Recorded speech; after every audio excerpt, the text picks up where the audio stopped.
Hello everyone, আসসালামু আলাইকুম। Welcome back to my new video.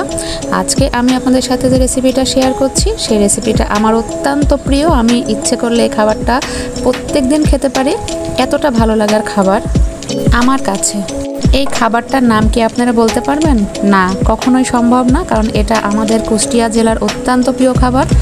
এই খাবারটার নাম হলো চাউলে আর মাসকলাইয়ের ডাউলের সাদা খিচুড়ি।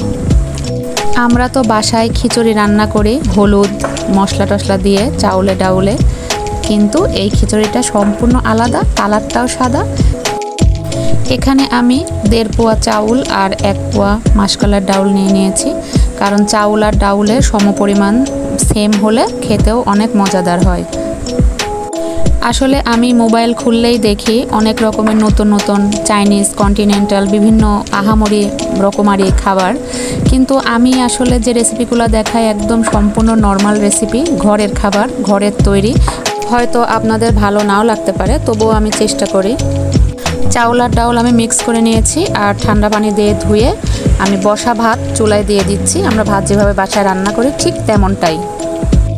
এক কথায় আমরা বাসায় ভাত রান্না করি, আমি ঠিক এইভাবে চাউল আর ডাউল ধুয়ে দেখুন ভাত চুলায় দিয়ে দিয়েছি।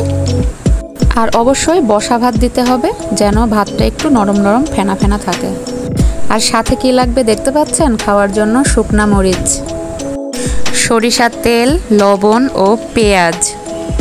সাদা খিচুড়ি চুলায় ফুটছে, এদিকে শুকনা মরিচগুলো সয়াবিন তেলে ভেজে নিই।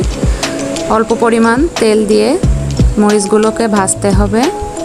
মরিচ ভাজা শেষ, মরিচগুলো মুসমুসে রাখার জন্য লবণ ছিটিয়ে দিলাম। এখানে পেঁয়াজ কেটে রেখেছি, মরিচগুলোকে ভর্তা করে নিচ্ছি।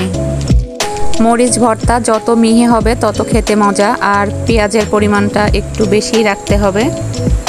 সাদা খিচুড়ি অবশ্যই গরম গরম খেতে হবে, আর এটা আমরা সবসময়ই সকালে খেয়ে থাকি, সকালের নাস্তা হিসাবে।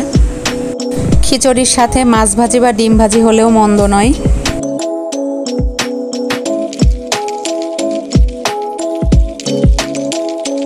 রেডি হয়ে গিয়েছে চাউলে আর ডাউলে সাদা খিচুড়ি। নরম নরম সাদা খিচুড়ি, দেখতেও সাদা, নামেও সাদা খিচুড়ি। এখন খিচুড়ি মাখিয়ে নিচ্ছি পরিমাণ মতো। ঝাল যে যেমনটা খায়, লবণটা দেখে নিতে হবে, আর সাথে অবশ্যই সরিষার তেল।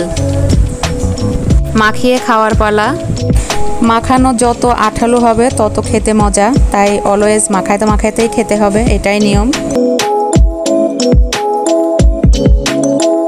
খিচুড়ি মাখানো শেষ, এখন খাওয়ার পালা। তো কেমন হলো আমাকে অবশ্যই কমেন্টে জানাবেন। ভালো থাকবেন সবাই, আপনারাও বাসায় ট্রাই করবেন। আবারও আসবো নতুন ভিডিও নিয়ে। আল্লাহ হাফেজ।